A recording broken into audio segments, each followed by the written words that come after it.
কেমন ভিখারিকে বাড়িতে নিয়ে এসেছো? অন্তত মমের সম্মানের কথা একবার ভাবতে পারতে। ও আমার ফিয়ন্সে। আমার হাজবেন্ড ইম্পেরিয়াল হোটেলের ম্যানেজার। ও মমের জন্য একটা সোনার ফ্রেমের চশমা নিয়ে এসেছে, আর তাতে হিরে বসানো আছে। আই এম শিওর তোমার ফিয়ন্সে বালুনস ছাড়া আর নিশ্চয়ই কিছু আনেনি। মমের সময় এরকম একটা ইয়াররিংস একজন হিরোইন পরেছিল। এটা স্পেশালি আমি আপনার জন্য এনেছি। এই 2 পয়সার ভিখারি, চোর বাজারের থেকে আনা এই দুলগুলোকে না আমি ধিক্কার জানাই। আজকের সবচেয়ে বড় খবর, গত রাতে সুপারস্টার হিরোইন ম্যানোকার ইয়াররিংস নিলামে উঠেছিল, আর সেটি বিক্রি হয়েছে 100 কোটিতে। আর যিনি সেটা কিনেছেন তার নাম হলো মিস্টার ঈশান কাপুর।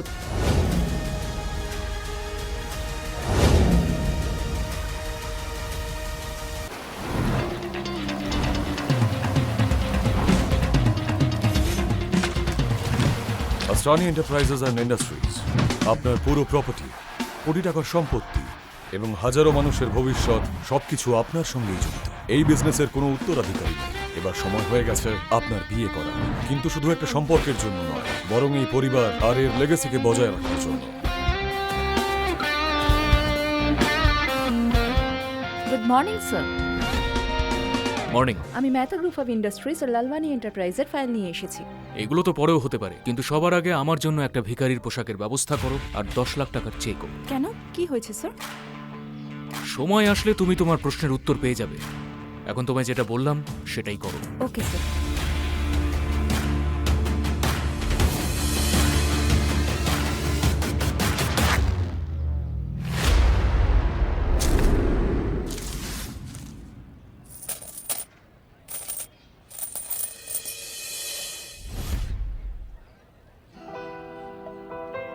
পুরো পৃথিবী আমার মুঠোতে, কিন্তু আমার পৃথিবী এই মুঠোর মধ্যে থাকা এই আংটিতে।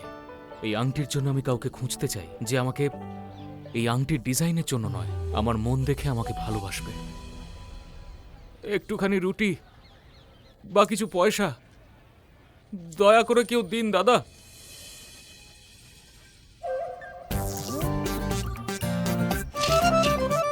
আমায় কিছু টাকা দেবেন? আমি অনেকদিন ধরে কিছু খাইনি। আরে এটা তো নেহা, এইচআর ডিপার্টমেন্টে কাজ করে। এত ভালো স্যালারি দিই আমি, কিন্তু মনের স্কোর কার্ড একদম 0। মিন্টি মিন্টি, হ্যাঁ এদিকে শোনো। দেখো দেখো, ওকে দেখো একবার। এ তো সেই না? আরে হ্যাঁ, ওই তো। হ্যাঁ, এই তো সেই ভিখারিটা। চলো চলো চলো এখান থেকে, না হলে আমাদের কাছ থেকেও টাকা চাইবে। চলো এখান থেকে।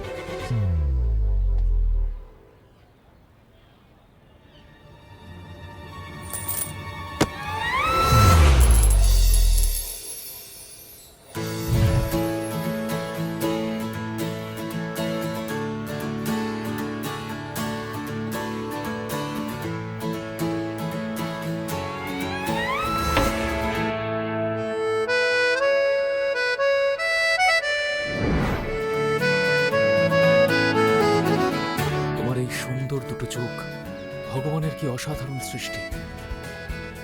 Excuse me. হ্যাঁ, খুব খিদে পেয়েছে, একটু টাকা পাওয়া যাবে প্লিজ? অফকোর্স, এই যে।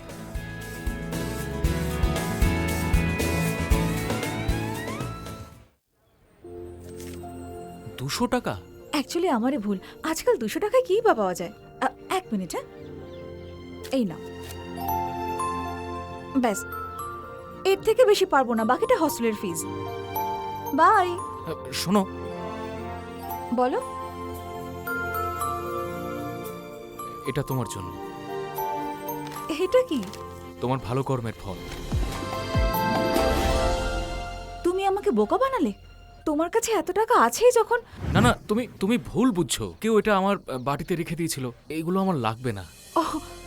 ও, আসলে আমার মনে হচ্ছে কেউ তোমার সঙ্গে মজা করেছে। আমি চিনি এই ব্যাংকটা। এখান থেকে টাকা তুলতে হলে সিইওর সিগনেচার প্রয়োজন। আর এই আসরানি এন্টারপ্রাইজেসকে আমি খুব ভালো করেই জানি। এই চেকটা নকল। 1 মিনিট, হ্যাঁ। Hi mom, happy birthday to you. আমার সুইট মমকে happiest birthday. Thank you so much সোনা। অবশ্যই আমার বার্থডে সেলিব্রেশনে সময় মতো চলে আসবি আর লাঞ্চ টাইমের মধ্যে চলে আসবি তোর বোন আর জামাইবাবু আসছে। হ্যাঁ মম, ঠিক সময় পৌঁছে যাব আমি। শোন বাবা, আমি তোকে শেষবারের মতো জিজ্ঞেস করছি, তোর জীবনে যদি কেউ থাকে তাহলে তাকে সঙ্গে নিয়ে আসবি, ঠিক আছে? না হলে ওই যে পঞ্চায়েত প্রধানের ছেলে, তুই তো তাকে চিনিস, জয়রাজ, ও কিন্তু তোকে বিয়ে করতে রাজি। জয়রাজ কিন্তু খুব ধনী ছেলে, অনেক টাকা আছে ওর কাছে, আমাদের আর কি দরকার, তাই না? কি মম, তুমি আজ আবার শুরু করলে? সারাক্ষণ শুধু বিয়ের কথা। মম, আজকে তোমার বার্থডে, এটা কোনো বার্থডে কেক নাকি যে তুমি ডেলিভারির জন্য অর্ডার করছো? আর বয়ফ্রেন্ডের ব্যাপারে তোমাকে তো আমি আগেই সব জানিয়েছি মম। আর তুমি বলছো বিয়ে করতে? আমি বিয়ে করতে চাই না। তুই এখানে আয় তো, তারপর বাড়িতে কথা বলবো, ঠিক আছে? হ্যাঁ মম, বাট লিসেন, শোন মা, মামা, মম, ওই জয়রাজের মতো লুজারের সঙ্গে আমি বিয়ের পিড়িতে কিছুতেই বসবো না। পুরো গল্প শোনার জন্য ডাউনলোড করুন পকেট এফএম অ্যাপ এখনই। লিংক রইল নিচের ডেসক্রিপশনে।